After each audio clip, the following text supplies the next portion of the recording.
Hello, I wanted to talk to you about my thesis project, Chaetomium Hotel. Chaetomium Hotel is a fictional novella that seeks to investigate the daunting effects of climate change on the 21st century American society. I became interested in this topic through environmental science classes, where I learned that we have less than 7 years to achieve zero emissions in order to reverse the major effects on our planet.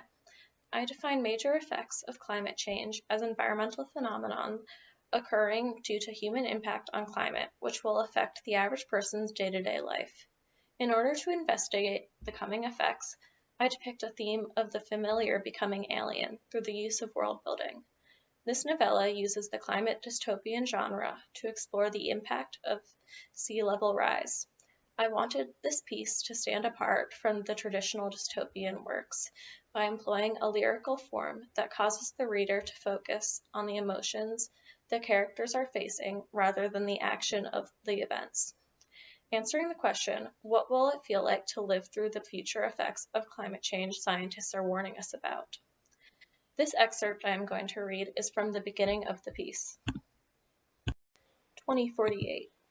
Emerson Moore still remembers the beach, the sand clinging to her feet and up her ankles as her mother guided her to the water's edge. Little ripples, washing their footsteps away, leaving the shoreline in an eternal state of untouched. Back then, the city would truck in tons of sand to feed the beach each year. They stopped doing that when the waves had grown too big and replenishing the beaches became too costly. Emerson spent most of middle and high school watching the shoreline erode to nothingness. These days, it's hard to tell where the shore ends and the water begins.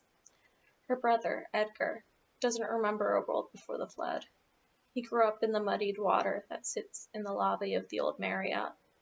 Their second-floor hotel room is the only home he, 15 now, has really ever known.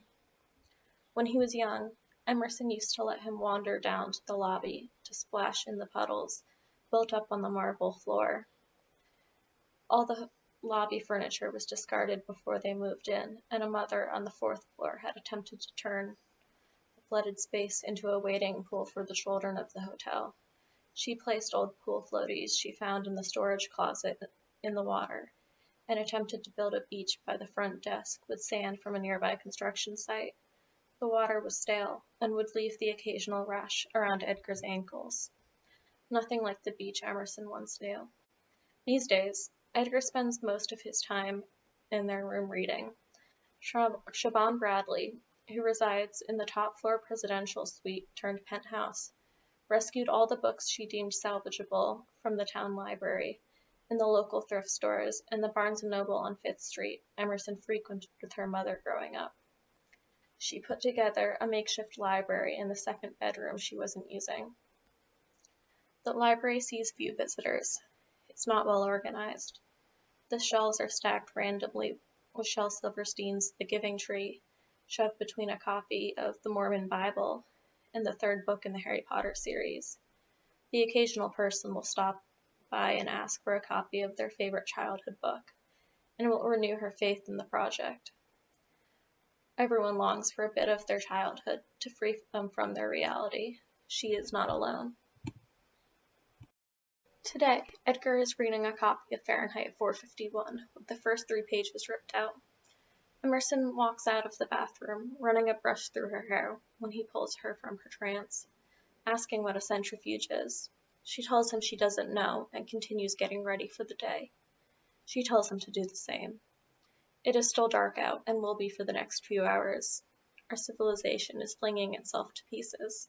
Stand back from the centrifuge. Edgar's school runs from 5 a.m. to 11 a.m. They are released just in time to make it home before the noon heat. He says he's too old for school. Emerson has to walk him to the middle school that now houses all grade levels to keep him from skipping. On the walk there, they hop over weeds that pour out between the cracks in the pavement. He tries to tell her that he'd be better off getting a job and contributing to their little 2-person family. Even John Steinbeck's Tom Joad worked during the Great Dust Bowl of all things, in The Grapes of Wrath, he tells her. He had finished the novel just the week before. She tells him to drop it. He doesn't. If Emerson had known she'd be the mother of a bookworm of a little brother at 23, She may have spent more time with her nose in a book. Most of her childhood had been spent scavenging the local art supply store for whatever paint was currently on sale. Emerson was never given a choice of if she wanted to go to college. Not that she probably would have. As a girl, she used to fantasize about marrying into one of the beachfront families. She'd become a housewife and focus on her art. She hasn't painted in years. Thank you.